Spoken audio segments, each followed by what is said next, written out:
Game day programs, a staple of sports for generations and generations. But not all game day programs are built the same. For instance, St. Louis City SC gave out these game day programs for its inaugural 2023 season. When you fold them open, you see a lot of graphics, but not a lot of useful information. You have a roster page over on this side, and then the rest is basically just promos. The back side is no better. But as you can see, it does open up to a pretty cool poster. This one is of Roman Berkey.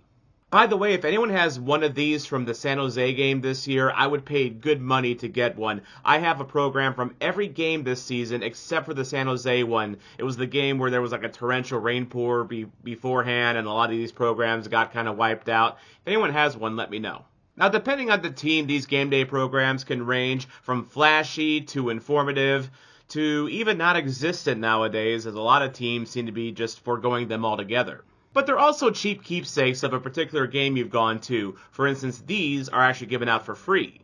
And these programs can often be time capsules of sorts for a particular era for the team that you support. Now, being that I still have a lot to learn about English football, I figured I would get one of these time capsules myself just to see what they're like. Now, admittedly, it was a bit of an impulse buy when I bought this jersey from the Wrexham team store. Yes, I am a silly American that is easily parted with money for things like this. So when I bought this jersey, I went ahead and also bought this, a Wrexham Game Day program from their match earlier this season against the Doncaster Rovers. Now, why Doncaster, you ask? Well, there is a reason for that. See, I'm about to embark on a bucket list trip where I basically speedrun the English footy experience, starting with League Two's Crewe Alexandra versus Forest Green on April 1st, and finally going to Anfield to see Liverpool take on Premier League cellar dweller Sheffield United on April 3rd. But in between those matches is the inverse of the game day program I'm going to show you. Doncaster hosts Wrexham on April 2nd, and proof that it's a small world, I'll be going with fellow St. Louis City SC fan and Doncaster native Aaron Challoner, aka Chalchats. He's got a YouTube channel, link in the description and right now in the top right corner of your screen. Oh, by the way, while I was doing all that, I changed kits into something a little more comfortable. Now, this program cost me about £3 or $3.80 in Yankee money. But I think this was a tremendous value for what I paid for it. This is 64 pages of, some advertisements and some fluff, but a lot of really informative content, and at times felt a little bit like a love letter to its own fans. And in what is probably a fit of madness, I figured I would go ahead and share this with you to see what a good game day program is like, something that we are a little bit lacking on here in America. So to the right of your screen, you're going to read this along with me here. Yes, it's a bit of an experiment. I have no idea how good this is going to go. I have no idea how long many of you are actually going to stick around and join me for this. I hope a lot of you do. But sometimes you got to break out of your comfort zone a little bit, and I thought this would be a fun thing to share with you. Feel free to pause if you want to zoom in and look at a particular image or an article. I'm going to be paraphrasing this for the most part. I'm not going to read everything verbatim because this would be a long video if I did that. Again, 64 pages. Oh, and if you're actually interested in this kind of weirdness, like and subscribe to see more. Here we go. So on the inside of the cover, we start off with an advertisement for United Airlines, the New Jersey sponsor this season for Wrexham. And there's players Paul Mullen, Ollie Palmer, I believe that's Ben Foster in the purple. Not sure who the other one is, admittedly. I mean, I watched Welcome to Wrexham, but I don't have encyclopedic knowledge of the roster. On the next page is notes from the CEO, Fleur Robinson, welcoming everyone back to the stadium for the second of 3 consecutive home games. In the red stripe on the left side, you see a complete listing of the leadership, the board of directors, the coaching staff, the club staff, and it just kind of your typical disclaimer type stuff. But some might be of interest to some of you. And then on the white section is the notes from the CEO talking about their recent contest in the EFL Trophy, winning against Newcastle's under-21s.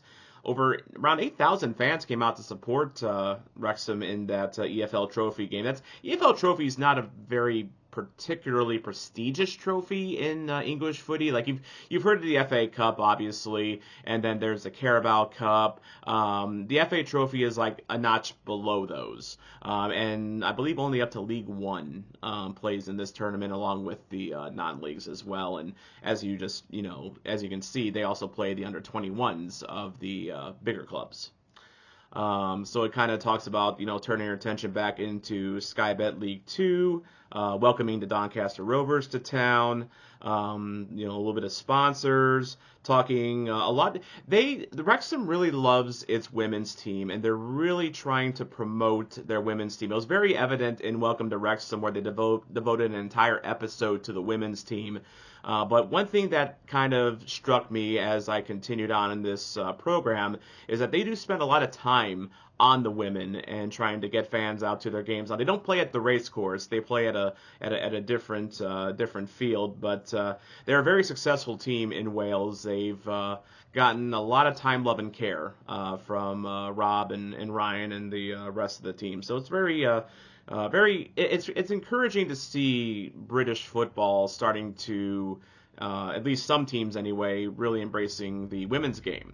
I think the gap that the U.S. has had in the women's game is starting to narrow with the rest of the world. I mean, we saw that just in the last World Cup, for instance.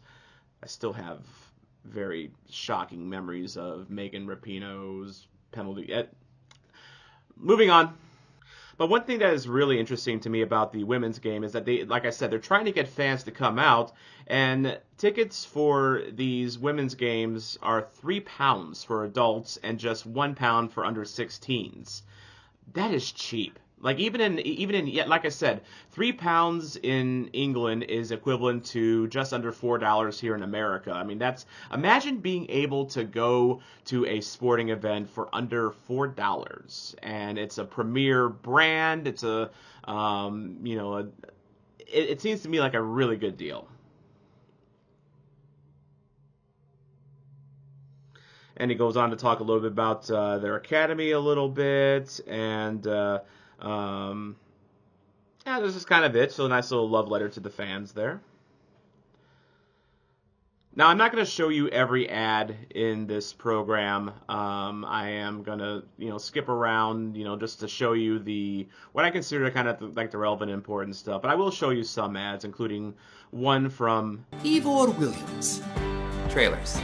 Next is a letter from the gaffer, Phil Parkinson, welcoming fans back to the stadium and welcoming Grant McCann and the Doncaster Rovers. Very welcoming attitudes that Wrexham has towards its opponents. I mean, at least on paper anyway. But I hear a lot in America about the community nature of English football, and I'm really kind of seeing it here in these pages. Again, he kind of talks about the EFL Trophy win. Their next match in the EFL Trophy is against Crewe Alexandra.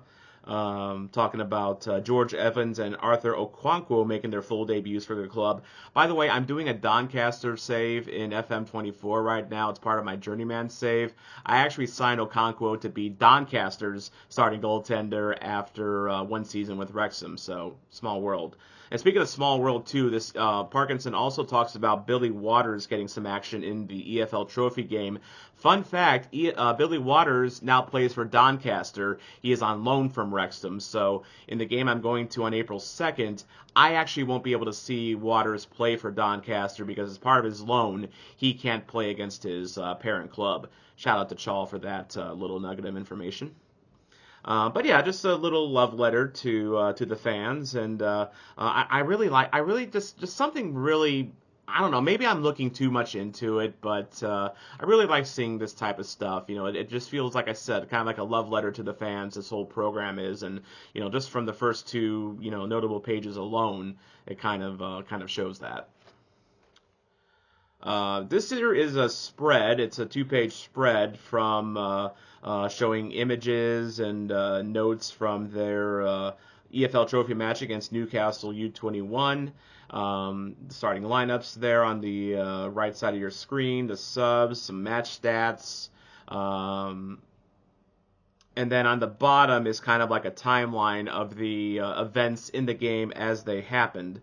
So yeah, you can kind of pause this and if you want to take a look at this a little further here, but kind of a nice, really nice layout here, just kind of wrapping up the game in a two-page format. So very cool, very cool. This page here is showing the fixture list, or the schedules, we call it here in America, for games for not just on this particular date. If you were, imagine you're at the race course, and it's September 9th, you would see all the other games that are going on in League Two, as well as Wrexham and Doncaster. But at the bottom, you also have the current standings, which it's very interesting because I'm recording this in January 2024. And at this point of the season, Wrexham has actually climbed all the way to the top of the standings. So they're in first place as of this recording. But at the time of this recording, they were in mid-table. They were in 13th. Early days. The P column is for games played, so they've only played 6 games. So it's just like in any sport in America, like baseball, with the Cardinals or the Blues. That's why I tell people, don't freak out over the first few games of a season, because there's a whole lot of season to go, and early days here, if you were looking at these standings, Wrexham's a mid-table club. No, they're not. They are a top-of-the-table League Two club at this point, now that we're getting into the business end of the season. And, at the bottom is Doncaster. They were at this point at the bottom of the table. But again, early days. Right now, they are still, I believe they're around 17th or 18th at the time of this recording. I actually should have checked the standings before I did this. But they should probably be safe. The last 2 teams, the 23rd and 24th place teams in League Two, they get demoted to the National League, the league that Wrexham crawled up out of, after being there for over a decade. But Doncaster should be safe this season. Like there's enough of a gap between them and the dregs of the league to probably be safe. They'll be safe. This is the start of an article featuring goaltender Mark Howard. As you can see, the caption: being a goalkeeper can prove to be one of the toughest roles in football, with competition and opportunities harder and harder to come by. It's also tough to be a goalkeeper in England, because England is merciless towards their own goalkeepers. Like, you think, being a U.S. men's national team fan is toxic enough? Go to England. That is a whole different level of toxic. Of course, it's in the eye of the beholder.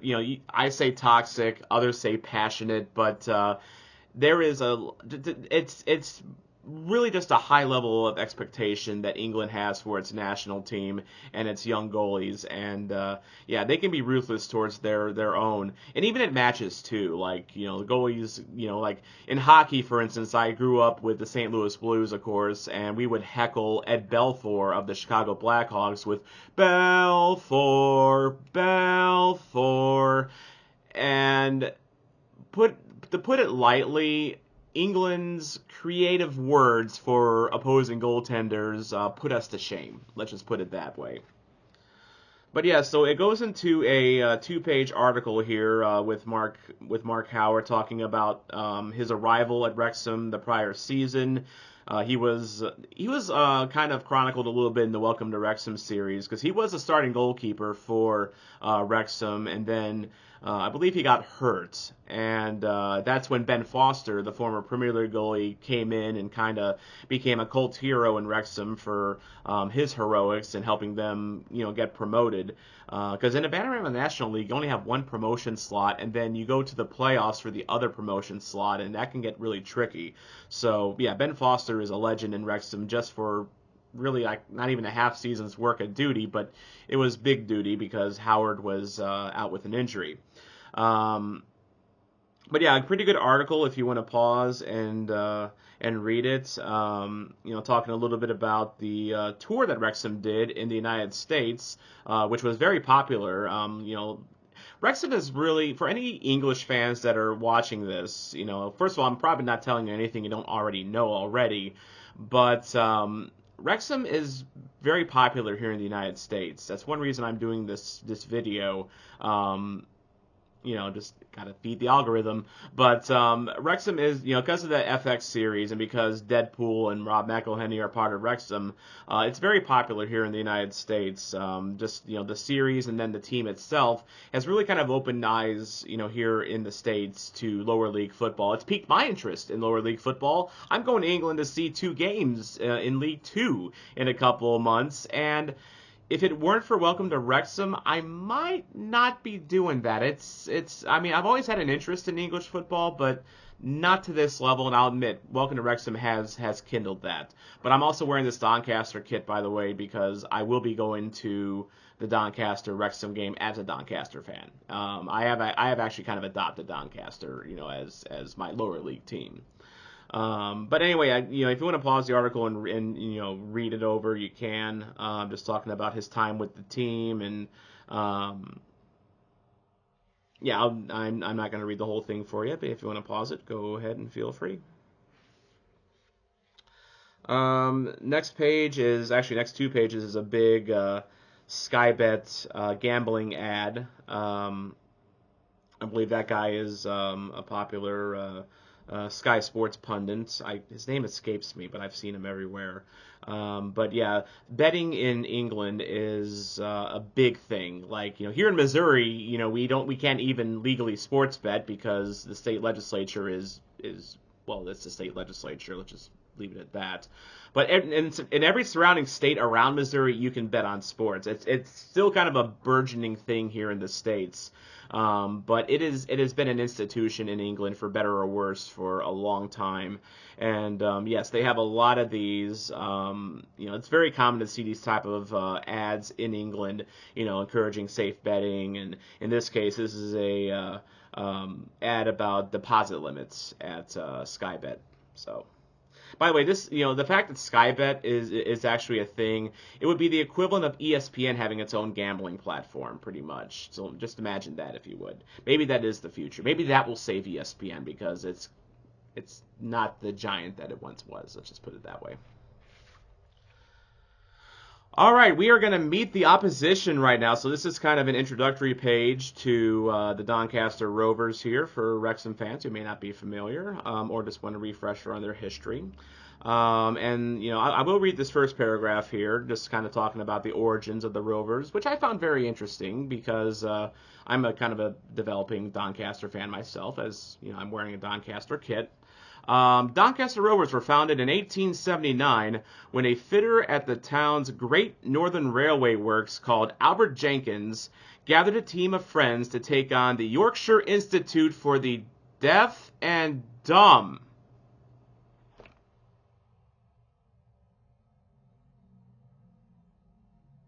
What the hell did I just read? The Yorkshire Institute for the... I'm not sure I can say this on YouTube without getting some sort of YouTube strike. Are you kidding me?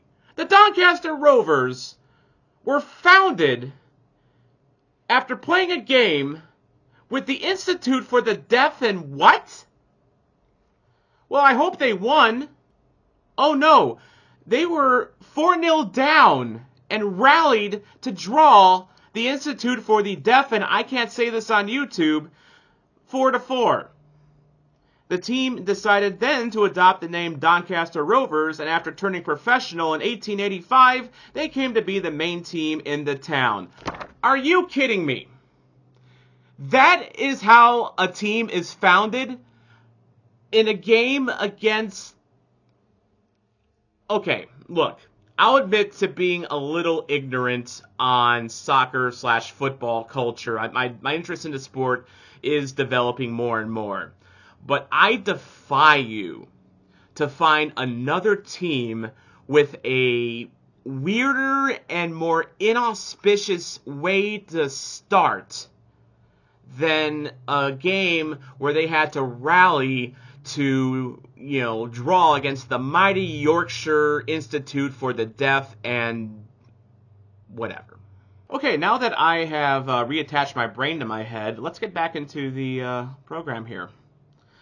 So they talk about Doncaster originally playing in blue and white, but settled on red and white in 1885, and that has remained ever since. And then talking about the mascot here, the Viking, known as the Turk's Head, without any known explanation. Maybe Chaw knows what the explanation is. He's pretty reliable on Doncaster news, but or maybe I'll learn when I go to Doncaster. Maybe some old timer in town will tell me about the founding of the Turk's Head. I mean, who knows? Who knows? But it's not on the badge for historic reasons. It's not the Viking period. It stems from it being the old Rover Cars emblem. So that's kind of interesting. In 1972, when the club had previously used the town's coat of arms as their badge, Morris Setters struck a deal between himself and the local Rover car dealer. In exchange for cars for he and his staff, the club changed the logo to feature the Viking of the Rover emblem. This team gets just nuttier and nuttier. So this became ingrained in club culture because the owner wanted a free car. That's basically... Wow, I picked a whopper of a team to support here. Wow. It was purely coincidental, however, that the team was named Doncaster Rovers. Okay, that's it. That's interesting. But yeah, it's lower league football. You gotta love it. So here's a two-page feature on the Doncaster Rovers squad. So as you can see, it has some photos of the players, but also a little paragraph on each player. On the left-hand corner, it talks about the manager, Grant McCann. It's his second spell in charge of Doncaster. He was hired in May. Kind of goes into his history a little bit. And on the far right side, they kind of pull one player out to kind of be a one to watch. Joe Ironside joined Doncaster in the summer, played for Cambridge United for 3 seasons. And he actually was Paul Mullen's strike partner for Wrexham. So one thing that you'll find in this program as time goes on is that they try to connect Doncaster and Wrexham a lot, which is I think it's kind of interesting that they actually go to those lengths to do that. Again, this is far more informative, by the way, than that St. Louis City SC game day program, like by miles. And we're only on page 19 so far. So, like I said, I've skipped around a little bit, but yeah, just very interesting stuff here. You can pause and kind of read over these profiles here. Maybe learn something. I learned a lot about Doncaster just by this Wrexham program, so pretty cool. And again, here's another example here. So this is a feature on Brian Flynn, who played for both Wrexham and Doncaster back in the 80s. And it's just so as they note that in Doncaster he played 2 stints with Doncaster, had 51 league appearances and a goal. He also played 131 appearances for Wrexham from 1988 to 1993 at 6 goals, and then he managed both teams as well. So that's even he played for both as a player, and then he played for both. Then he managed both as well. That's kind of wild. So he was a manager for Wrexham from 2004 to 2012.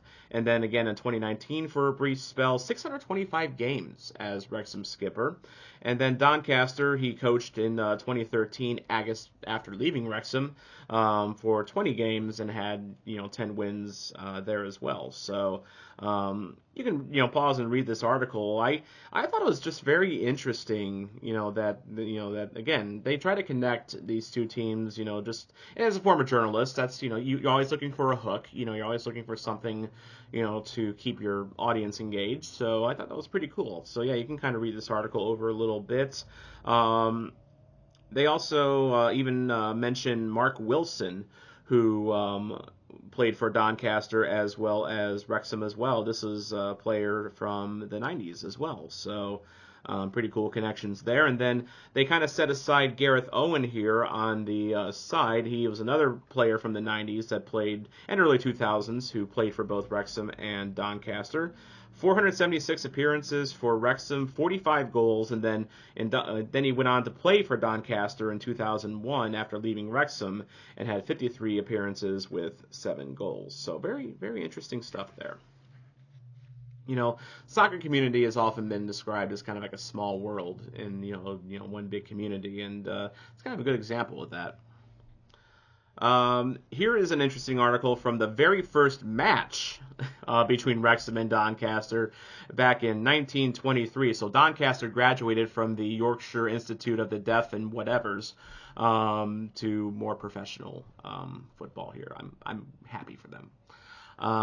But yes, Wrexham started 1923-24 in splendid style, winning their first 3 games to surge to the top of the Division 3 North. Walsall put the brakes on, holding us to a 0-0 draw at the racecourse before our first visit of the campaign to South Yorkshire to take on Rotherham County at Millmoor. Wrexham scored through Billy Cotton, but lost 1-2. And then it goes on in a couple paragraphs later to talk about the Doncaster game. And quick little sidebar, a delve into the Wrexham AFC archive shows that we have played today's opponents, Doncaster Rovers, on 69 occasions. Nice. And in this feature, Mark Thompson tabulates the previous encounters and takes a look back at the first time they met. So this is another one of those things that really endeared me to this program, because this was a game that took place over actually almost exactly 100 years ago, 100 years and 4 months ago. It just kind of strikes you just how much history there is in English football, and just how old these teams are, and just the love and care that we even have these types of accounts to tell people 100 years after the fact. Just very amazing. So you got the starting lineups on the right side. They even have a timeline of events during the match itself, including noting that at 45 minutes the ref blew for halftime. Looked like a pretty inconsequential game for the most part. Veteran ex-Scotland international Peter Robertson scores, so he got the lone goal of the game as that game draw to a close. It's kind of looking over here, but yeah, there's an overall record between Wrexham and Doncaster. Now, this was before, the record was before their match in from this game. This was a program that came out before that match, which Wrexham won. So they have now played a total of 70 games. So not as nice. But yeah, as you can see, Wrexham has won 18 times, have drawn 25, and lost 26. So they've struggled historically against the Doncaster Rovers. And then you got some stats over on the right side as well. Next page here. This is one I'll let you pause and kind of pore over, but it goes into more of the past matches between Wrexham and Doncaster. This is a whole. Let's see here. Going back here from page 17, where we learned about the infamous start to the Doncaster Rovers legacy. Now we are on page 25. So we have 8 pages dedicated to the history between these two teams. Now, as a guy that loves history, and history was always my favorite subject in school, this is fascinating. This is just simply fascinating stuff. And I'm also kind of talking a little bit to give you some time to go over this article if you want. But yeah, just really cool stuff. Really, really cool stuff. More advertisements, and then we go to kind of a quick little in numbers page talking about just some interesting numbers and stats, from Wrexham from this season and the past as well. 3 players making their first appearance against Newcastle. 7,988 is the attendance against Newcastle United's under 21s. 1, Sam Dalby scoring his first goal. So moving on. Here's something fun here, a halftime quiz. So this is obviously, if you're at the game, it's halftime and you're sitting in your seats, waiting for the second half to start, you can go ahead and take part in this halftime quiz. And it's, 10 questions that are Some of it is related to Doncaster. Some of it is just interesting, from the Newcastle game, and then just, from their history as well. And then on the very bottom, they have the answers upside down, just like in grade school, whenever, you were, handed a trivia book, here in America, our answers were in that same format where they were in small print and flipped upside down. So if you want to take the halftime quiz, go for it.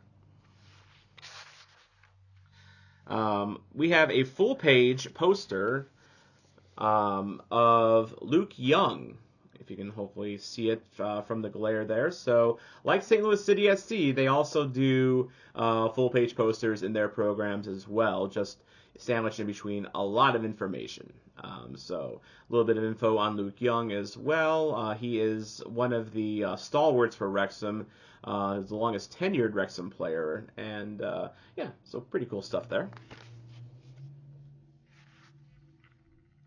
Bit of a retail update from the team store, which I hope to visit when I go to England and the UK in a couple of months.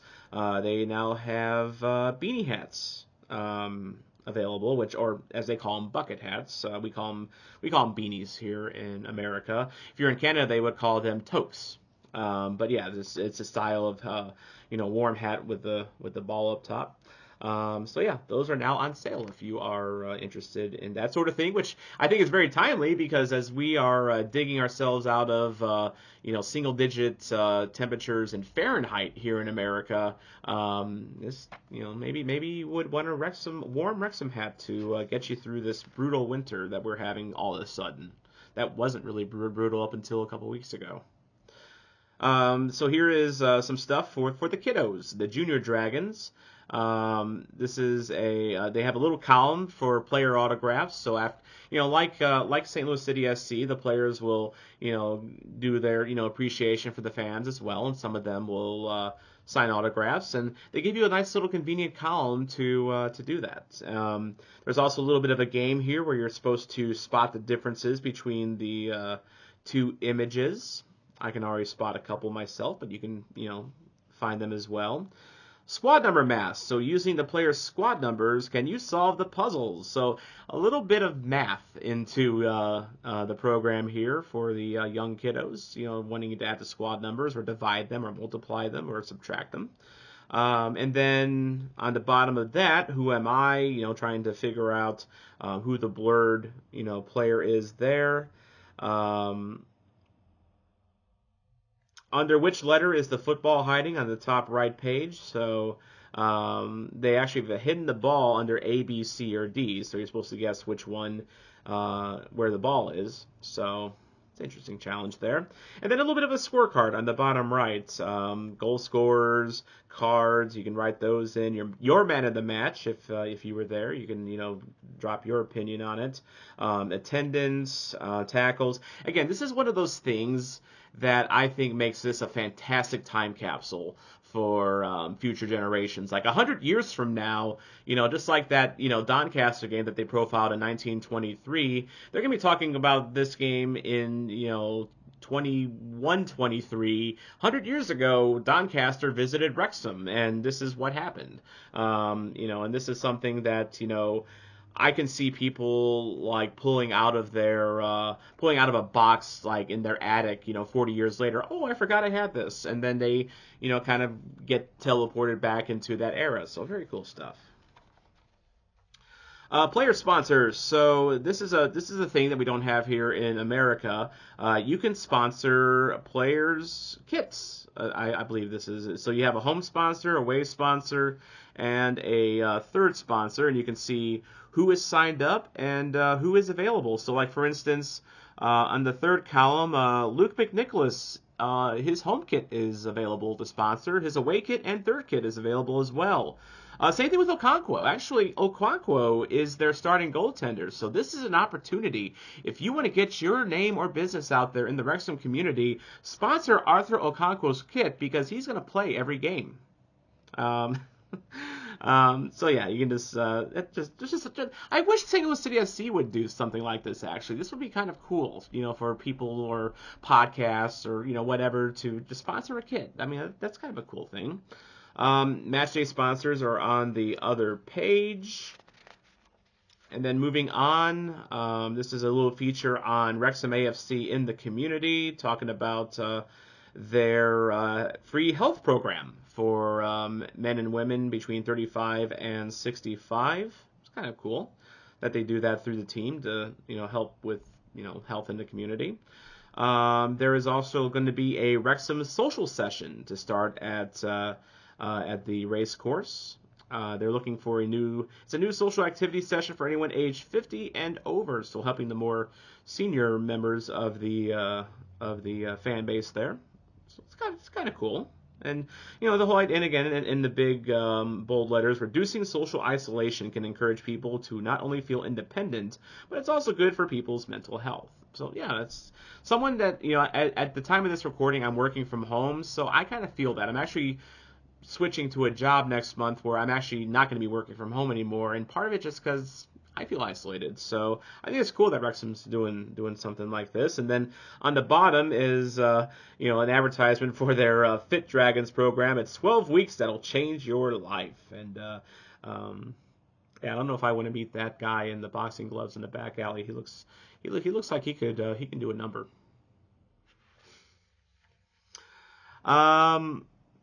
Here's an article from Andy Morrill, who is a kind of a club legend. I did some research on him earlier, and I guess he does a guest article for the programs here, and just kind of talking about the state of the team just in recent history. Talking about 2 wins, 2 draws, transfer deadline coming up.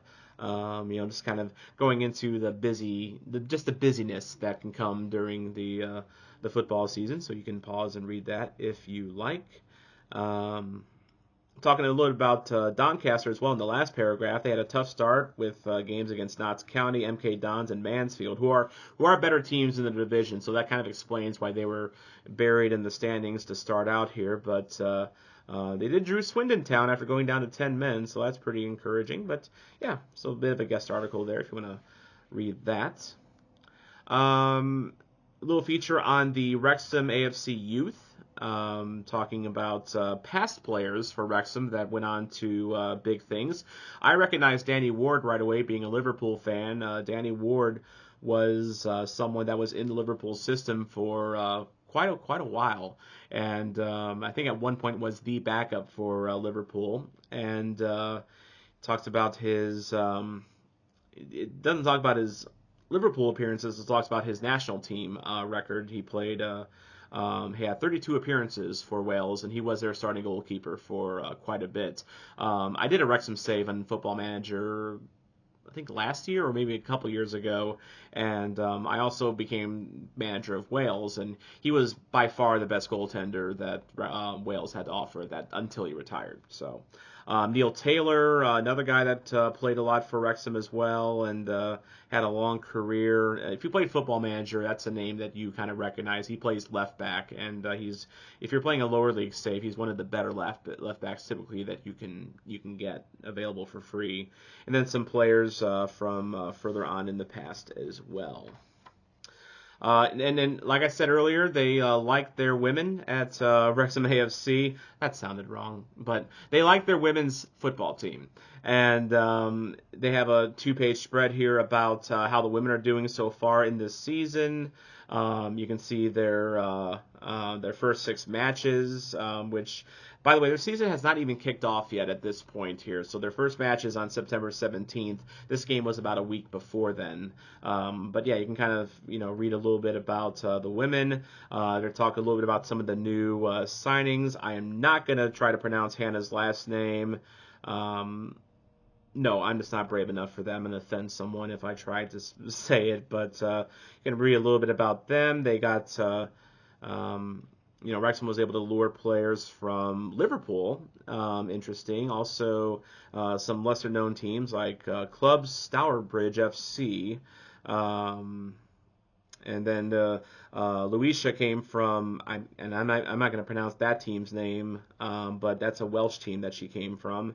And then Charlotte came from Tranmere Rovers. So kind of interesting background on the women there.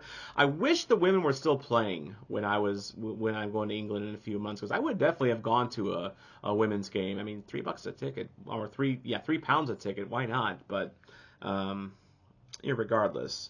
Okay, I've got to talk about this ad here. So I've been skipping over a lot of the ads here in this program, but I got to talk about Ifor Williams. Trailers. They have a one-page ad here in this particular program, talking about how they're proud sponsors of Wrexham AFC. Now, Ifor Williams was the longtime jersey kit sponsor for Wrexham until TikTok became the sponsor for that one season, and now it's United Airlines. But yeah, Ifor Williams was and this was profiled in Welcome to Wrexham. The kit sponsors and how it was Ifor Williams for a long time. But I'm gonna actually take a sidestep a little bit here, and I'm going to pull out another Wrexham program. No, I'm not going to go over it page by page. This is the program from their match against Crew Alexandra. And I got this as well as the other one just because I'm going to Crew in April, so I wanted to just kind of complete the linkage there. But I've got to talk about the Ifor Williams ad that is in this particular edition. Ifor Williams is hiring. They are looking for a sales executive and a genuine parts retail assistant. And this would be at their Corwin Trailer Center. The salary for both positions is competitive. And it's both roles are full-time permanent roles, same hours. You work Monday through Friday, 8 a.m. until 5 p.m. and then one in every 3 Saturdays for just 4 hours. Here's the thing that kind of struck me though, and I think if you're an American watching this, you know where I'm going to hit here. 33 days holiday, including bank holidays. They get 33 holidays a year. We don't get that here in America usually. Now I have a pretty good job where I get, a good amount of PTO. Not everyone in America is that fortunate at all. 33. So what skills do you need to work for Ifor Williams? Excellent communication. I do a YouTube channel, so I think I'm at least decent there. Fantastic customer service. I can do that. Sales skills. I mean, you're still watching this, so obviously I've sold you enough. Ability to manage multiple projects, which, yeah, I mean, if you're doing a YouTube channel and you're someone like me, this isn't your job, so yeah, I'm having to juggle multiple things in my life to do this channel, so that checks the box. And a high level of accuracy, which I tend to think I'm generally know what I'm talking about. Now, I'm not a Welsh speaker. I'm not even going to attempt to speak Welsh. I'm just not. But the ability to tow trailers, yeah, I've towed trailers before. I mean, I lived in the country for a little while, so that's kind of, one of those, American things. You should probably know how to haul a trailer of some sort. So yeah, I can do that. But even if you didn't know how to haul a trailer, training can be given. So that's nice. You know what? I think that settles it. I'm moving to Wales. I'm going to be a genuine retail parts assistant for Ifor Williams. I think this is my calling in life. Okay, Google, how do I emigrate to Wales? They don't want you either, you silly yank. Hello, darkness, my old friend. Well, I guess I'm stuck in Yankee land. Next is a page on Football League icons. A total of 16 Wrexham players were named in the PFA Team of the Year across the team's time in the EFL prior to relegation in 2008. So they feature Kevin Russell, a former Wrexham player for them, which, by the way, I like the fact that the kit sponsor in the 2000s was Carlsberg, who was also at the very same time the kit sponsor for Liverpool, which, and in case you didn't know, Liverpool and Wrexham are actually very close to each other. They're like an hour apart, so you get a little bit of cultural cross-mingling, I guess, for lack of a better term. Here's a fun feature. On this day in 2017, you have Wrexham and Torquay apparently played to a 0-0 draw. In 1911, Wrexham crushed Ryle 11-0. I mean, I've never even heard of Ryle. They might have ceased to exist after this game after getting drubbed 11-0 by the mighty Wrexham. Wrexham set their highest ever home win on this day in 1911 as their superiority showed in some style. Some style? I mean, 11-0. I mean, you're the belle of the ball at that point. And then in 2000, Wrexham beat Oldham Athletic 3-1. And then there's little recaps of each game here. But I want to highlight something here on the bottom right. September 9th, UK box office #1, Snatch. One of my favorite movies of all time. It's borderline on my Mount Rushmore of movies, if I'm being honest. It's right up there with Holy Grail and Interstellar and Apollo 13. I put Snatch almost on that 4th spot on my Mount Rushmore. I love that movie. I've watched it. It's one of those movies where I've watched dozens of times, and I could probably watch it a dozen more. It is sublime. Love the Snatch reference here in this program. Also, in case you didn't know, Wrexham's record on September 9th is they have played 58 games, they've won 21, drawn 11, and lost 26, but they do have a +2 goal difference for you really superstitious betting types out there. Here's a page on Wrexham AFC women. Again, they're talking about their opening match coming up at home. It's part of their tickets and travel page as well. And then they also highlight some of the away fixtures as well. Now, if you wanted to attend a game in England in the away section of a stadium, so like say you're a Wrexham fan and you want to, you're going to Doncaster and you want to go to that game as a Wrexham fan and sit in that section, you do get tickets from the team. It's just like St. Louis City does here in the States. So the same process there. So. Here is an article in Welsh from someone named Cyan Hughes that I am not even going to begin to interpret. And if you do speak Welsh, feel free to pause and try to read this. But I am just going to... I recognize Doncaster Rovers, I recognize Crewe Alexandra, and Wigan Athletic, and that's about the best I can do, I think. So I'm going to move on. Getting to know Max Cleworth, number 32, just a fun little feature on, he apparently last watched The Breakfast Club before he did this article here. Again, it's kind of surprising to me how, I was just talking about how, as an American, I love the Guy Ritchie movie Snatch.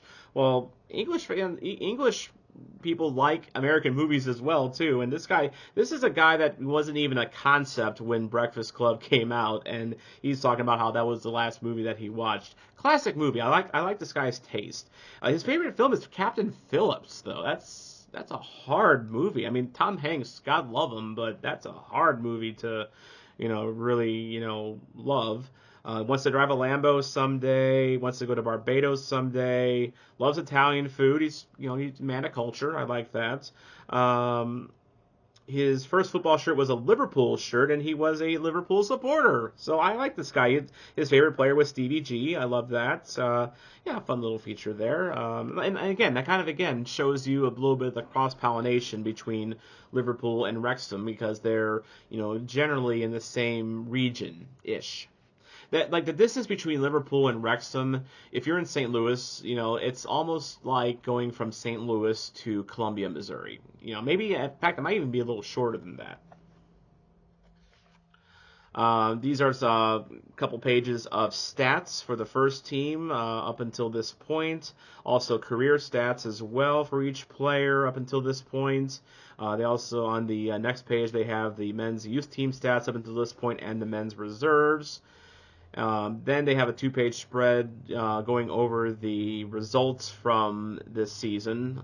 They have the opponents, the dates, what type of competition it was, whether it was a Carabao Cup, the EFL Trophy, League Two, the score, attendance, who was the refs, the starting 11, the subs, really informative stuff there. I wish St. Louis City SC did something like this. Like, this is why that would be awesome. And I think if St. Louis City SC were to sell something like this for $10 a game, I think people would buy this. I really think if it had even like 75% of the content that this has, I think people would buy it for $10 as a keepsake for the games they go to. Because we don't have physical tickets in in America. We have to go through SeatGeek for everything, and all our tickets are digital. And I would have loved to have more keepsakes from like the very first inaugural game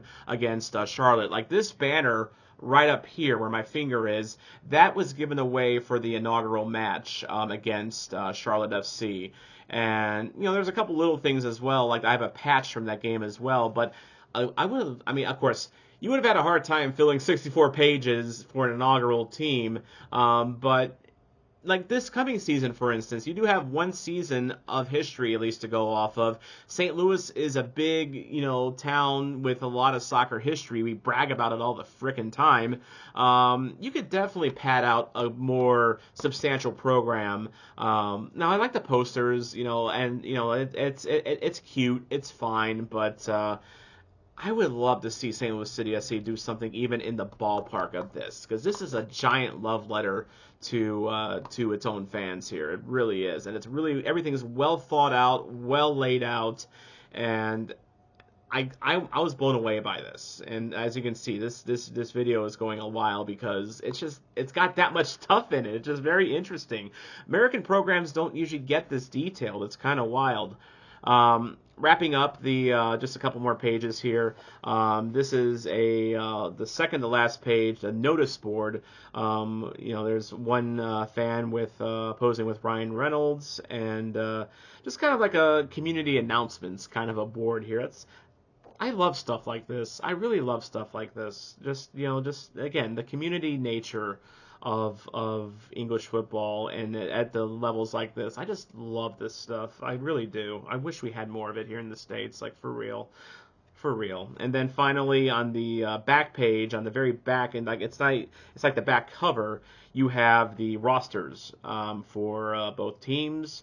They mentioned the sponsors, the upcoming match after this one. They're right back at the race course on the 16th against Grimsby, then the 23rd at home against Stockport, and then they're at home against Crewe on the 30th, where I got the other program from. So they had to live a homestand in September, and I'm sure Wales in September is quite nice. So lucky for them. But yeah, that is the Wrexham Gameday program. That is from their program against Doncaster. Again, I thought this was really informative, and just kind of, as someone that is not plugged into the English football scene like others are, I just found it really fascinating. And if you're still watching this video at this point, first of all, leave a like and subscribe, and give yourself a pat on the back for even getting to this point, because this was a bit of a long video, definitely longer than videos that I like to do, and it's also a little more unformatted. I didn't do a lot of like jump cuts like I do usually, just because I have a lot of producing with this video that I had to do, so I figured it was just a little more raw than my usual videos. So I have no idea how well this video is going to do. I have no idea how many of you are even still at this point, but if you are, thank you so much for watching. And if you want me to do more stuff like this, leave a comment below, and let me know what you would like to see from this channel going forward. This is a bit of an experiment, so but I thank you for being a part of this experiment. I am your resident soccer zombie, Tom Franklin, and I am wearing pants today because I needed to get comfortable, because this is a massive program.